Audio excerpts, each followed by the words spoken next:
System. तो geographical information system कुछ भी नहीं है बल्कि एक डिसीजन सपोर्ट सिस्टम है जिसके बेसिक कंपोनेंट है हार्डवेयर, सॉफ्टवेयर, लाइववेयर एंड डेटाबेस। लेकिन इसकी खास बात क्या है कि इसमें कैपेबिलिटी होती है आपको जो जियोस्पेशियल डेटा है उसको हैंडल करने की, उसको प्रोसेस करने की इसके अंदर कैपेबिलिटी होती है। चलिए, ये कुछ कंपोनेंट पहले ही मैं बता चुका हूं कि ज्योग्राफिकल इंफॉर्मेशन सिस्टम जो है वो डिसीजन सपोर्ट सिस्टम है, ये डेटाबेस मैनेजमेंट सिस्टम है क्योंकि बहुत सारा डेटा इसके पास पहले से स्टोर होता है जिसको ये मैनेज करता है और स्पेशियल एनालिसिस का काम भी करता है। एरिया ऑफ एप्लीकेशन की बात करें कि जीआईएस हम कहां कहां काम में ले सकते हैं, तो मैंने बताया एन नंबर ऑफ एरियाज है जहां पर हम इसको काम में लेते हैं, लेकिन जिस किसी भी जगह आपको ये कुछ बेसिक क्वेश्चंस मिलते हैं वहां पर हम जीआईएस काम में ले सकते हैं। लोकेशन, यदि हमें कोई लोकेशन के बारे में जब भी हम बात करेंगे तो वहां जीआईएस का यूज कर सकते हैं।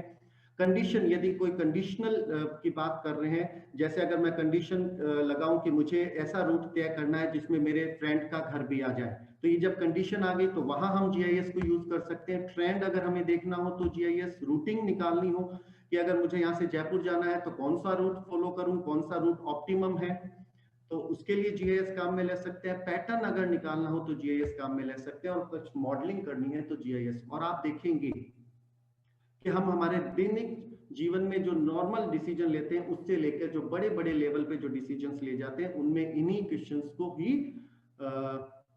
देखा जाता है। तो इसलिए जीआईएस जो है वो हर एक फील्ड में काम आता है। कुछ डिसिप्लिन है, मैं इस पे बहुत ज्यादा नहीं जाता, geography, geology, urban planning, climatology, ocean engineering, hydrology, an number of areas है जहां पर जीआईएस का यूज हो रहा है। लेकिन फिर भी एक बहुत इंपॉर्टेंट क्वेश्चन है, और वो क्वेश्चन ये है कि इतना ज्यादा यूज इस जगह पर हो रहा है उसके बावजूद भी ये इतना ज्यादा पॉपुलर क्यों नहीं है? स्पेशली ज्योग्राफी जो फर्टिलिटी है उसके अंदर तो ये इतना ज्यादा पॉपुलर क्यों नहीं है?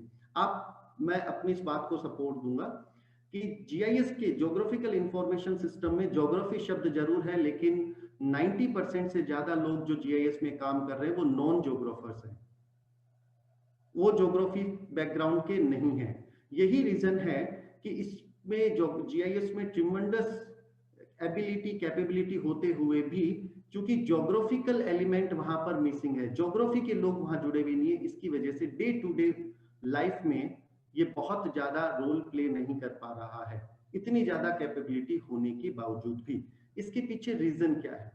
रीजन ये है कि अभी तक हम जो जीआईएस का जो सेटअप देख रहे हैं उसे हम डेस्कटॉप जीआईएस कहते हैं।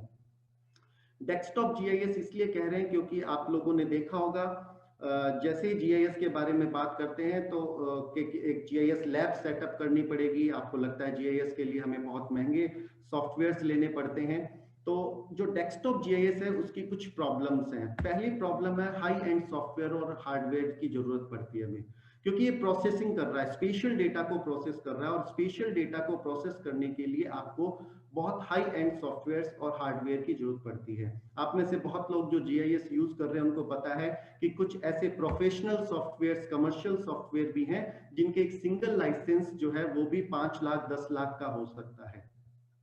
आप कहेंगे ये कोई बहुत इंपॉर्टेंट इशू नहीं है क्योंकि आजकल बहुत से ओपन सोर्स सॉफ्टवेयर भी आ गए हैं, लेकिन ये ओपन सोर्स सॉफ्टवेयर भी इतने ज्यादा सेंसिटिव होते हैं, इतने ज्यादा हाई एंड होते हैं कि उनको हैंडल करना बहुत मुश्किल होता है, आपको बहुत बड़ी प्रोफेशनल ट्रेनिंग की जरूरत पड़ती है।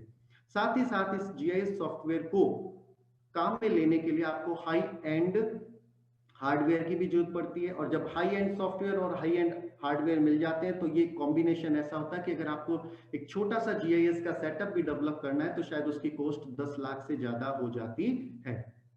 और जब आपने अपने कॉलेज में, पहली बात तो हम गवर्नमेंट कॉलेजेस से हैं ज्यादातर, 10 लाख रुपए आपको जीआईएस का एक सेटअप डेवलप करने के लिए मिलना बहुत बड़ी बात है, और यदि मिल जाता है तो वो इतना बड़ा 10 लाख रुपए इतना बड़ा सेटअप होता है कि चूंकि इतना पैसा लग चुका है कि अब स्टूडेंट्स की रीच से वो बाहर हो जाता है।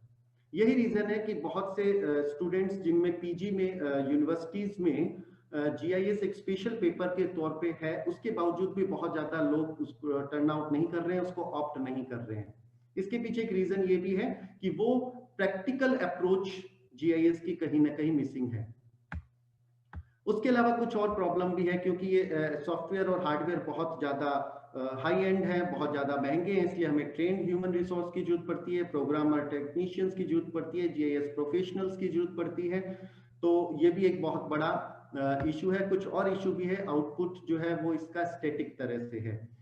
तो इसकी वजह से जीआईएस जो है वो खासकर ज्योग्राफी में और खासकर हमारे एकेडमिक एरियाज में बहुत ज़्यादा पॉपुलर नहीं हो पा रहा है। इसका कारण क्या है? इसके पीछे रीजन ये है कि जो डेस्कटॉप जीआईएस है वो इतना महंगा क्यों है, उसका हार्डवेयर और सॉफ्टवेयर इतना महंगा क्यों है, और उसमें क्या चीज महंगी है? तो ये देखा जा सकता है कि इसमें जो महंगा है वो पोर्शन उसकी प्रोसेसिंग यूनिट है, क्योंकि जो भी सॉफ्टवेयर होगा या जो भी हार्डवेयर होगा वो इस प्रोसेसिंग यूनिट से ही संचालित होगा। तो इस समस्या को दूर करने के लिए एक नया तरीका निकाला गया। उन्होंने कहा कि ये प्रोसेसिंग यूनिट हटा दीजिए। इस प्रोसेसिंग यूनिट को हटा दी तो हमारे पास सिर्फ एक आउटपुट यूनिट और एक इनपुट यूनिट बच गई, जो कि बहुत ही सस्ती होती है। लेकिन इनपुट और आउटपुट यूनिट के बेस पे आप जीआईएस की प्रोसेसिंग नहीं कर सकती। तो उसके लिए क्या किया गया, उन्होंने कहा कि हर डेस्कटॉप पे अलग अलग प्रोसेसिंग यूनिट रखेंगे। तो हर डेस्कटॉप पे हमें एक जीआईएस प्रोफेशनल की जरूरत पड़ेगी, हर डेस्कटॉप के लिए हमें अलग से लाइसेंस की जरूरत पड़ेगी। इसकी बजाय हम एक काम करते हैं, हम एक सेंट्रलाइज सर्वर बना देते हैं और उस सर्वर को इससे जोड़ देते हैं। तो यानी आपकी प्रोसेसिंग यूनिट को आपके डेस्कटॉप से हटा दिया गया और उसको कहीं और इंस्टॉल कर दिया गया, और वो सर्वर न केवल आपको प्रोवाइड करवा रहा है बल्कि बाकी लोगों को भी प्रोवाइड कर रहा है। तो जिसकी वजह से आपके पास जो यूनिट है उसकी कॉस्ट बहुत ही कम हो गई, और ये इन दोनों को आपस में कनेक्ट करने का जो रोल प्ले करता है वो रोल प्ले करता है वेब, दैट इज इंटरनेट। तो अब यहाँ पर डेस्कटॉप यूनिट, जो डेस्कटॉप जीआईएस था जिसमें प्रोसेसर, आउटपुट, इनपुट, ये सारी चीज एक ही जगह कंबाइंड थी, अब वो एक जगह कंबाइंड न होकर बल्कि वो दो जगह हो गई। एक जो हमारे एंड पे, यूजर एंड पे होता है उसको क्लाइंट बोलते हैं, और जो दूसरा एंड है जहां पर प्रोफेशनल्स हैं, जहां पर उसको हैंडल करने के लिए है, उसको सर्वर एंड बोलते हैं। और ये जो एक नया तरीका निकल गया जीआईएस को यूज करने का, उसी को कहा जाता है वेब जीआईएस। वेब जीआईएस के बारे में बात करते हैं। अब देखिए, बहुत से वेब जीआईएस के काफी फायदे हैं, बहुत से इसके लाभ हैं, उसके ऊपर हम आगे चर्चा करते रहेंगे। लेकिन बहुत सी ऐसे सॉफ्टवेयर्स हैं, बहुत से ऐसे वेब ब्राउजर्स हैं, बहुत सी ऐसी एप्लीकेशंस हैं जो वेब जीआईएस के ऊपर बेस्ड हैं। कुछ के नाम मैं आपको बताना चाहूंगा। आर्कजीआईएस ऑनलाइन हुआ, जैसे जीबी जीआईएस ऑनलाइन हुआ, मैप सर्वर्स हुए, ये बहुत सारे ऑनलाइन आपको एप्लीकेशंस मिल जाएंगी जो वेब जीआईएस के ऊपर बेस्ड है। लेकिन मैं जिस एप्लीकेशन को लेकर एक छोटा सा आप लोगों के साथ प्रैक्टिकल अप्रोच के ऊपर बात करना चाहूंगा, वो बहुत ही ज्यादा इजी टू यूज है, उसका यूजर इंटरफेस बहुत इजी है, और नाम तो शायद आप सबको याद हो ही जाएगा, दैट इज मैंगो। नाम बहुत इजी है, मैंगो है।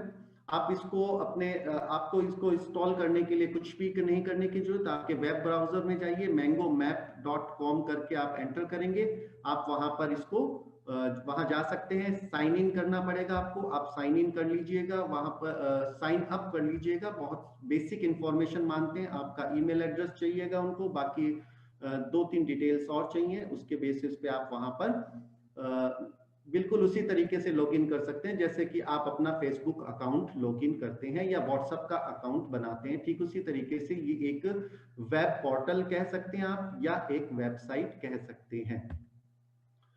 इसकी खास बात क्या है?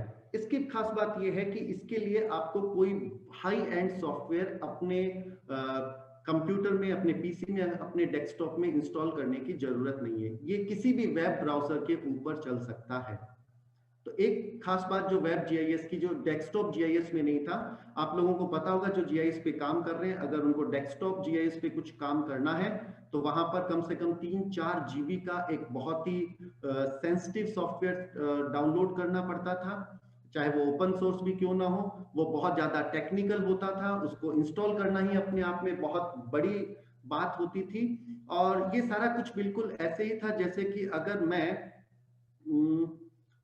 यहाँ से दिल्ली जाना चाहूँ और बाई एयर जाना चाहूँ, तो मुझसे कहा जाए कि भाई एरोप्लेन में अगर आपको सफर करना है तो सबसे पहले आपको 1 साल की ट्रेनिंग लेनी पड़ेगी कि आप आपको एरोडायनेमिक्स पढ़ाया जाएगा, आपको जेट इंजन के बारे में पढ़ाया जाएगा, ये सब, जबकि उसकी जरूरत नहीं है।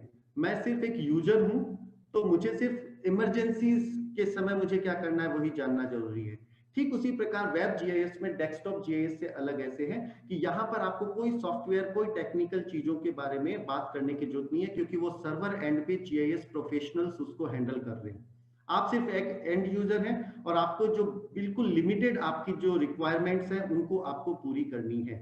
तो इसके लिए किसी तरह के सॉफ्टवेयर को डेवलप करने की या इंस्टॉल करने की जरूरत नहीं है। आप कोई भी वेब ब्राउजर जो काम में ले रहे हैं उस वेब ब्राउजर में जाइए, जैसे अपने फेसबुक ऑन करते हैं, जैसे हम गूगल सर्च करते हैं, विकिपीडिया सर्च करते हैं, ठीक उसी तरीके से आप इस सॉफ्टवेयर को, कोई भी ऑनलाइन जो जीआईएस सॉफ्टवेयर है उसको आप स्टार्ट कर सकते हैं। तो ये वेब ब्राउजर के ऊपर बेस्ड होता है। अब एक